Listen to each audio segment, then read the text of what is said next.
Hi, hope you're doing well, having a great day. I want to talk to you briefly about the 10x concept. It was really the brand name, the coining of a chap called Grant Cardone, who you've probably heard of. If not, Google him up.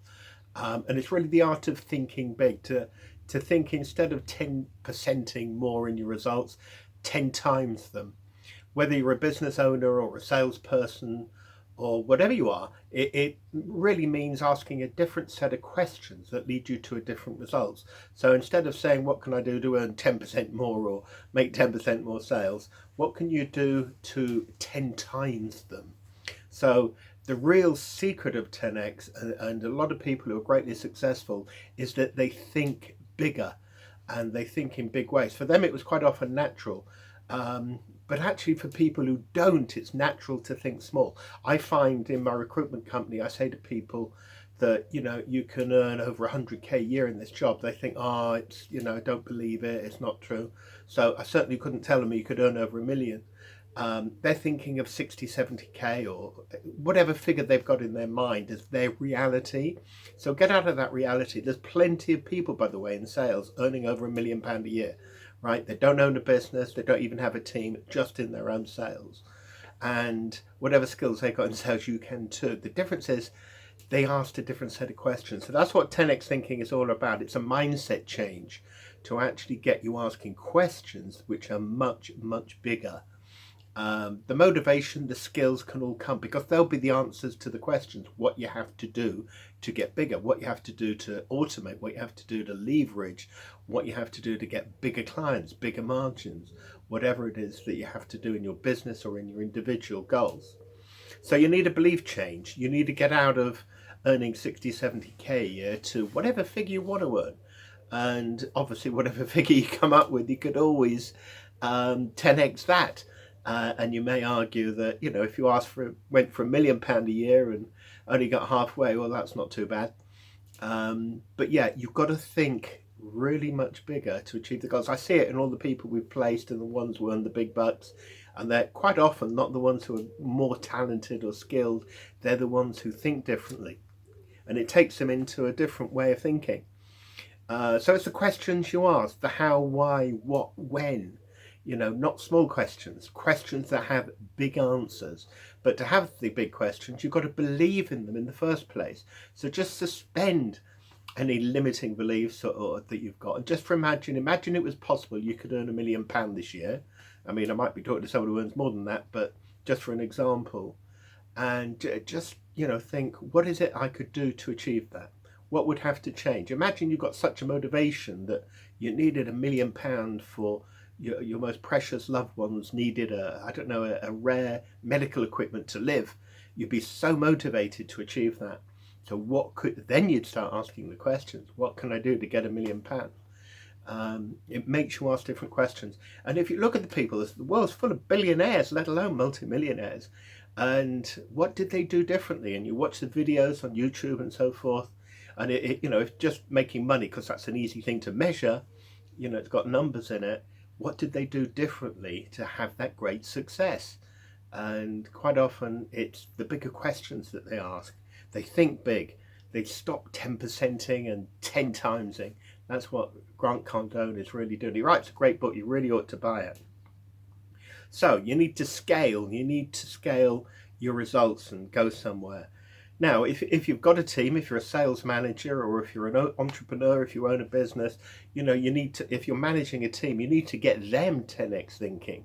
Now, you've got to give a vision and leadership, and they love the big vision. That really helps you lead, by the way, because everybody wants to be part of an elite team.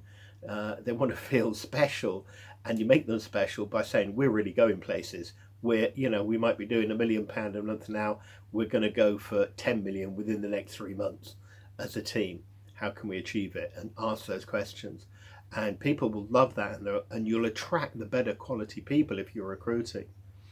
So you have to, and in such a team, by the way, and I do it myself, I define anyone in sales earning less than 100K a year as not actually cracked it yet in sales.